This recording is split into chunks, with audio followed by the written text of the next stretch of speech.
My 17-year-old daughter was excluded from my sister's wedding for being too young. I didn't protest. I simply said we wouldn't be going. But when Christmas rolled around, I made one subtle change, and the whole family erupted.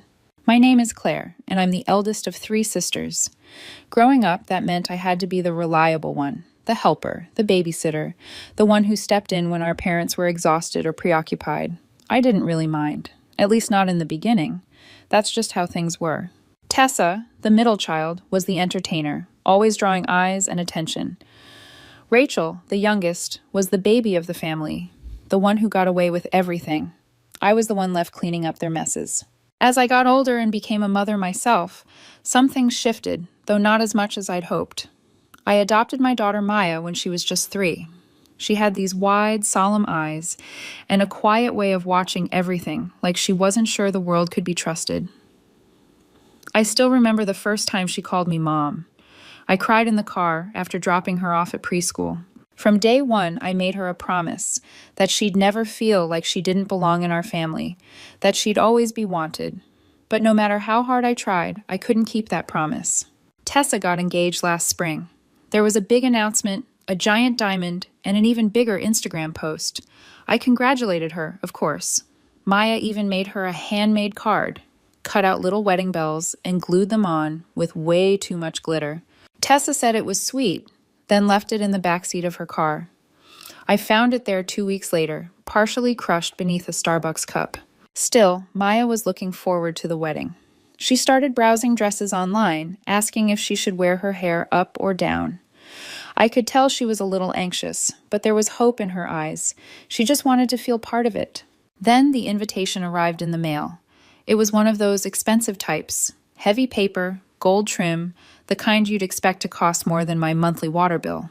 I opened it at the kitchen counter while Maya was working on her homework at the table. It had the usual details: location, attire, RSVP link, and then I saw it. Adults only, 18 plus, strictly enforced, no exceptions. I read it twice, thinking maybe I'd overlooked something, but I hadn't. Maya noticed the look on my face before I even spoke. She glanced up from her notebook and asked, "She doesn't want me there?"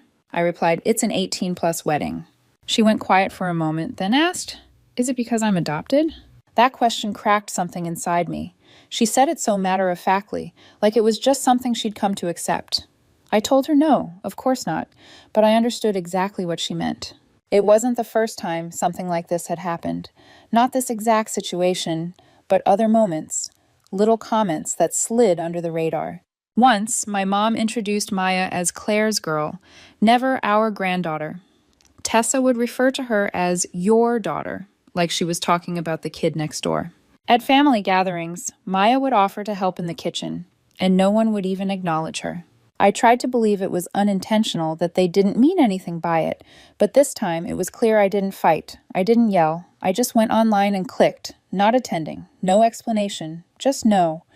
I thought that would be the end of it. The next day, Tessa texted me, "Hey, just saw your RSVP. Is everything okay?" Then a follow-up.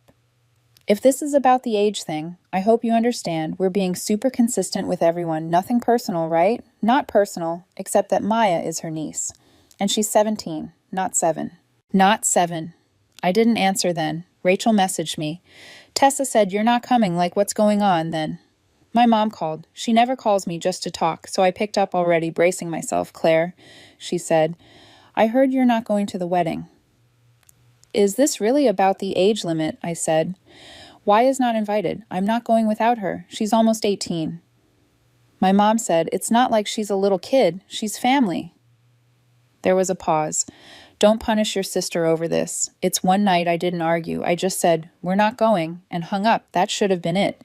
But then came the group chat messages, the guilt, the little comments that weren't even subtle.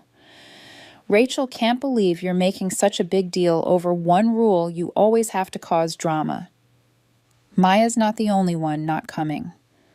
This isn't about her. You're making it about her. My mom sent a long message about family unity and forgiveness, about how we've all made sacrifices, about how it's hard being in the middle. I didn't respond. Maya deleted the dress photos from her phone. She stopped talking about the wedding. She didn't cry. but I think that's what hurt me the most, how unsurprised she was she'd already learned. What I spent too long trying to ignore. So when Christmas came around and no one had apologized or even brought it up, I made a quiet decision. I didn't invite them. No big announcement. No blow-up. Just silence. And that's what made them really angry. If you'd asked me 10 years ago what I thought motherhood would look like, I would have said birthday parties, messy hugs, glitter on the carpet.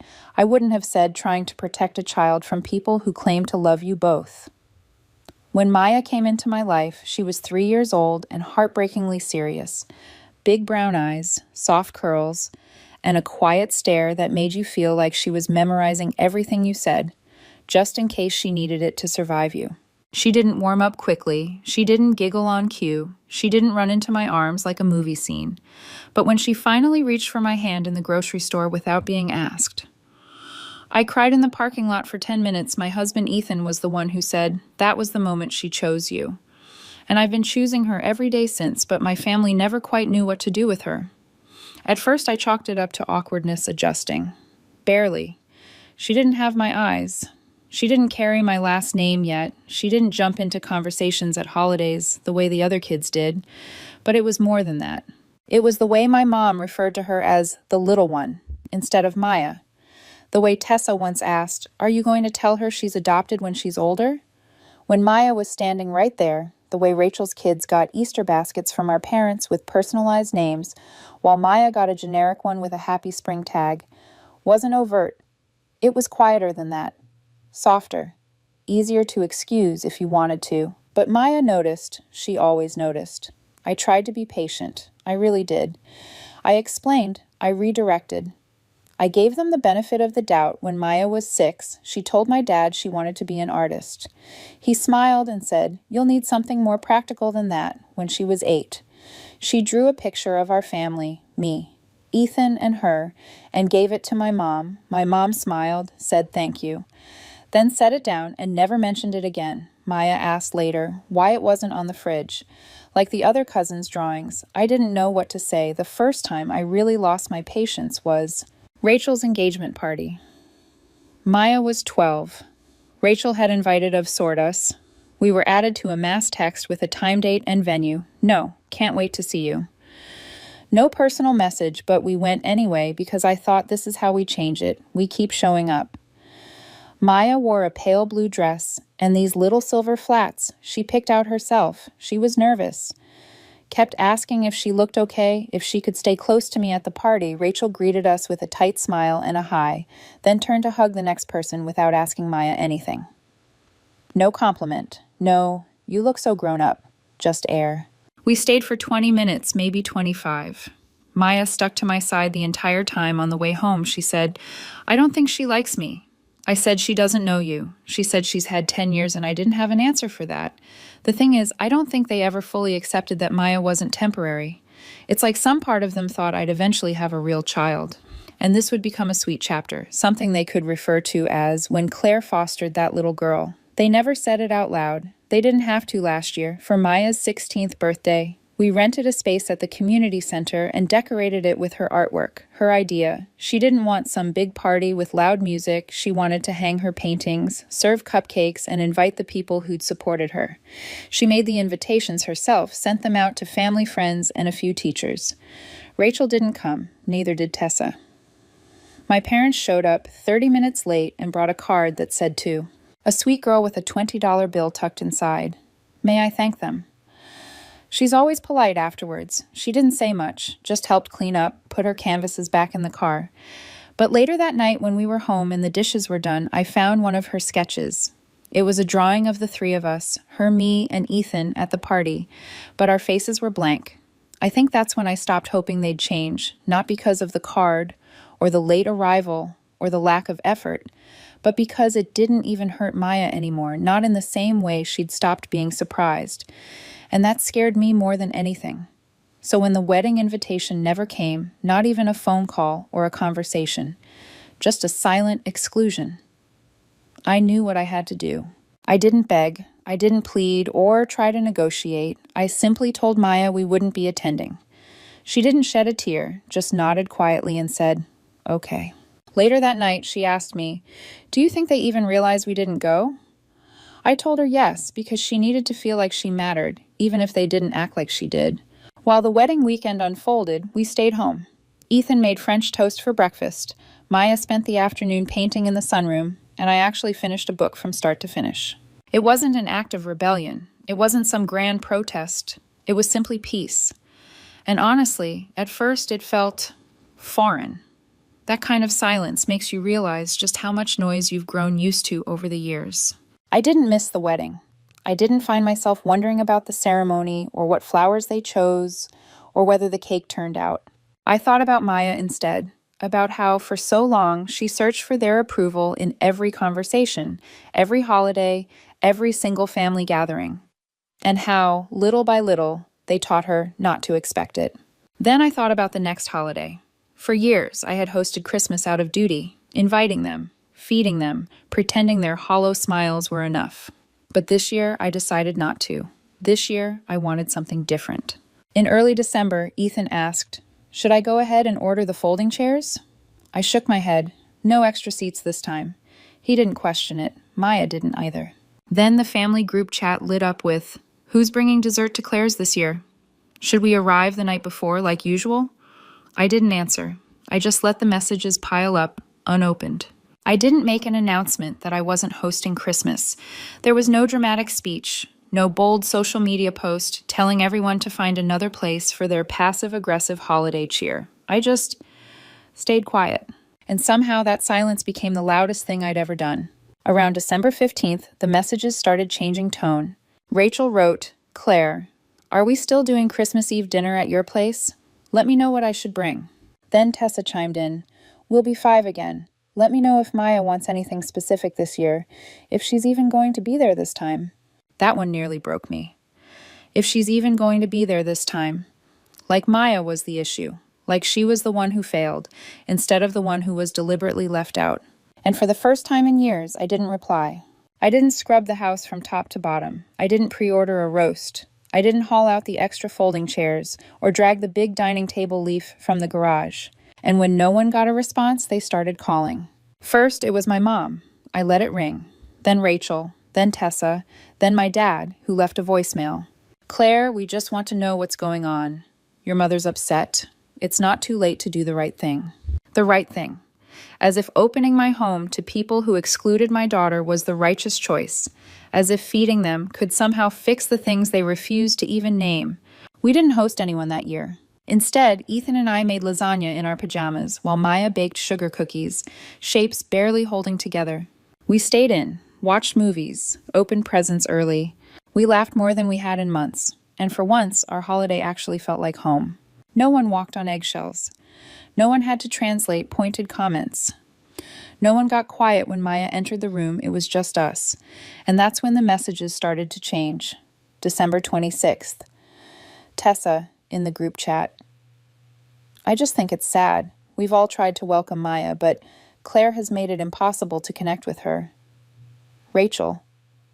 "I mean, if you cut off family every time there's a disagreement, you'll end up with no one, Dad. The way you're handling this is cruel. I'm sorry. But it is. My mom sent me a photo of the Christmas tree at their house with the caption, 'It wasn't the same without you.' Maya would have loved her gifts." I didn't reply because they weren't gifts for Maya. They were guilt-wrapped invitations to come back and pretend everything was fine, and I'd done that for too long. A few days later, we got a card in the mail. No return address. But I knew the handwriting inside my mother had written. "I wish you'd think about the example you're setting. Maya will see how easily. You shut people out." That line stuck with me because I realized that's exactly what I want her to see. Not that love is disposable, but that love, real love, doesn't ask you to shrink yourself. It doesn't ask you to sit quietly while the people around you pretend your pain is too uncomfortable to acknowledge. Maya didn't ask about the messages, but I know she saw the tension. She's never been one to ask directly. She just watches, absorbs like she's still trying to figure out which parts of the world are safe. One night she was curled up on the couch with a blanket over her legs, sketching something. She paused, then said, "If I wasn't adopted, do you think they'd like me more?" The question hit harder than any of the text. I sat down beside her, sweetheart. I said they'd probably pretend better, but the way they treat people who aren't like them, that was never about you. She looked at me with those same serious eyes from the day I met her and said, I don't think I want them to like me anymore, and that was the moment I stopped waiting for an apology. A few days later, my father called again. I let it ring. Then he texted, your mother's not sleeping. She feels like she's lost you. We know we messed up, but that doesn't justify shutting everyone out. That's not who you are. I stared at that line for a long time. That's not who you are. I used to wonder about that, used to question whether I was being too cold, too sensitive, too harsh. But now I think this is who I am. Someone who finally knows what she will and won't tolerate, someone who knows that keeping peace at the expense of your child's dignity isn't noble. It's cowardice dressed up as tradition. The final straw came from Tessa. She sent a voice memo, one of those rambling ones, where people try to sound calm, but every sentence has a knife tucked inside. I just think it's sad, Claire. You always made such a big deal about how much you love Maya. But now it feels like you're using her as a shield, like anytime someone doesn't treat her like royalty, you cut them out. That's not healthy. That's not parenting. That's obsession. I didn't listen to the rest. I deleted the message and blocked her number because if loving Maya fiercely, completely is seen as obsession in their world, then yes, I'm obsessed. I'm wildly, unapologetically obsessed with protecting the person who needed me the most. And nothing they say will make me regret. That New Year's came and went quietly. Maya fell asleep before midnight with a half-eaten cookie on the couch. Ethan and I toasted with tea instead of champagne and watched fireworks on mute. He looked at me and said, Do you miss them? I thought about it. No, I said, I miss the idea of them, but that version never really existed. He nodded.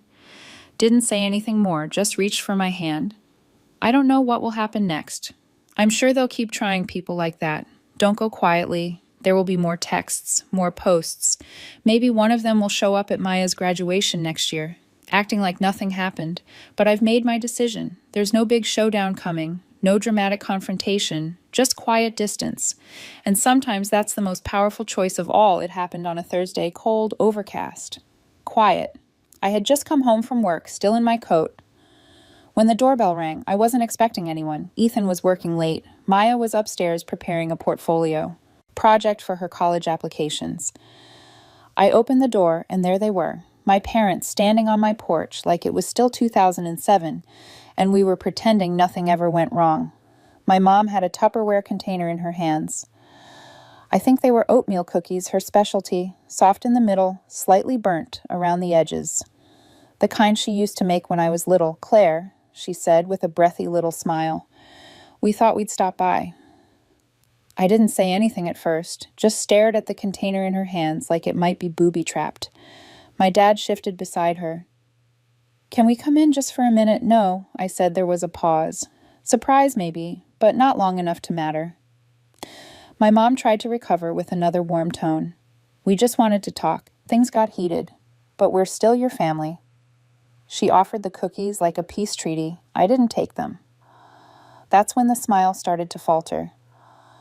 You don't have to be like this, she said, her voice tightening. We know it's been hard raising a teenager. Pushing everyone else away, my dad added. We tried to be patient. We gave you space. But this, you're going to lose your real family over a girl who's going to leave in a few months. My stomach clenched. She's 17, my mom said softly. She'll go off to college soon. And then what? You'll be alone. You'll regret this. I could hear the words underneath the words. This wasn't about reconciling. This was about control. And then my mother said it.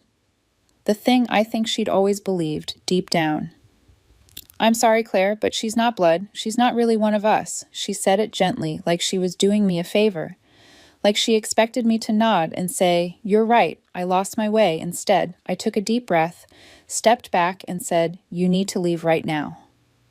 My dad looked taken aback. Claire. No, I said louder. You don't get to come here with cookies and pity and act like this is kindness. You don't get to insult my daughter to my face and then wonder why I'm not inviting. You're going to regret this, my mom said again, her voice cracking now. When she leaves you, when she forgets about you, you'll see. Our door will still be open. You'll come back. You'll realize we were right. I didn't say anything. I didn't need to. I closed the door, locked it, and leaned against it until I couldn't hear their footsteps anymore. I told Maya the next day I wasn't going to. I didn't want her to carry their poison. But I've never lied to her. Not about anything important. She sat very still while I told her what they said about her leaving, about not being blood, about me crawling back one day. She didn't cry, but I could see it in her hands, how tightly she clenched them in her lap, how her shoulders stiffened. They really think I'll leave you, she said. No. I said they hope you will that way. I'll meet them again. She nodded slowly. They don't get to hope things about me, she said. I thought that would be the end of it. I should have known better because a week. Later, my cousin Sarah forwarded me an email that Rachel had sent to the extended family. It was long, rambling, passive-aggressive in the way only Rachel could be, but the point was clear. She told them I had abandoned the family for a girl who manipulated her way into Claire's life and isolated her from everyone else. She implied Maya had been difficult, distant, and ungrateful, that my relationship with her was unhealthy, that I was obsessed with protecting her from imaginary slights. It was vile and worse. It worked. People started reaching out. Aunt Linda sent me a text asking if everything was okay. Uncle John reached out to Ethan to see if I was having some kind of breakdown. Then my second cousin, Chloe, left a comment under one of Maya's art posts. You're very lucky. Don't forget who gave you a home. Maya saw it, and I saw her see it. That was the final straw. I didn't write back. Instead, I compiled everything. Screenshots, old messages, photos, every unanswered invite, every moment of exclusion, every receipt I had saved over the years. I put it together like a case file, not emotional, not bitter, just facts. Then I wrote a letter, no anger, no theatrics, just the truth. I sent it out once, to our extended family only, with the subject line, for those who wanted the full story. I didn't ask them to take sides. I didn't beg for apologies. I simply gave them the truth. Some replied, others didn't. A few quietly unfriended Rachel. Some refused to believe a word. But that didn't matter, because I wasn't doing this for them. I was doing it for Maya. So she'd never doubt what really happened. So she'd never have to wonder, do you think they'd like me more if I were blood? After that, I blocked everyone who tried to argue. Everyone who said, maybe if you just talked it through. Everyone who believed that preserving peace was more important than protecting a child from emotional neglect, masked as family values. We never heard from them again, at least not directly. I'm sure they still talk about us. I'm probably still the story they tell when someone brings up difficult children. I'm sure Maya's name still comes up in clipped, judgmental tones. Let them say what they want. They gave up their right to know her. Fast forward. Maya's in college now. She's in an art program and top of her class. She still calls me every night. Not because she has to, just because she wants to. She sends me pictures of her sketches. Sometimes she asks for my thoughts. Sometimes she just wants to say goodnight. When I dropped her off at her dorm, she hugged me for a full minute and whispered, I'm not going anywhere. She may have meant it physically, but I knew what she truly meant. People like to say you can't choose your family. But I did. I chose her. Over blood, over guilt, over decades of inherited silence. And if anyone's still waiting for me to come crawling back, let them wait. Every now and then, I think about that moment on the porch, my mother handing me that box of cookies, as if sugar could erase years of silence, as if baked goods could fix everything they were too afraid to speak aloud. And sometimes, in the quiet of night, I ask myself, did I overreact? Should I have been more patient? Stayed quieter? Extended more grace? But then I remember Maya's face the day I told her, they don't get to treat you like that. I remember the way she held on to me when we said goodbye at college. And most of all, I remember the promise I made, the one no one ever made to me when I was a child, that I would choose her every single time. Do you think I did the right thing? Let me know in the comments. And if you'd like more stories like this, don't forget to subscribe.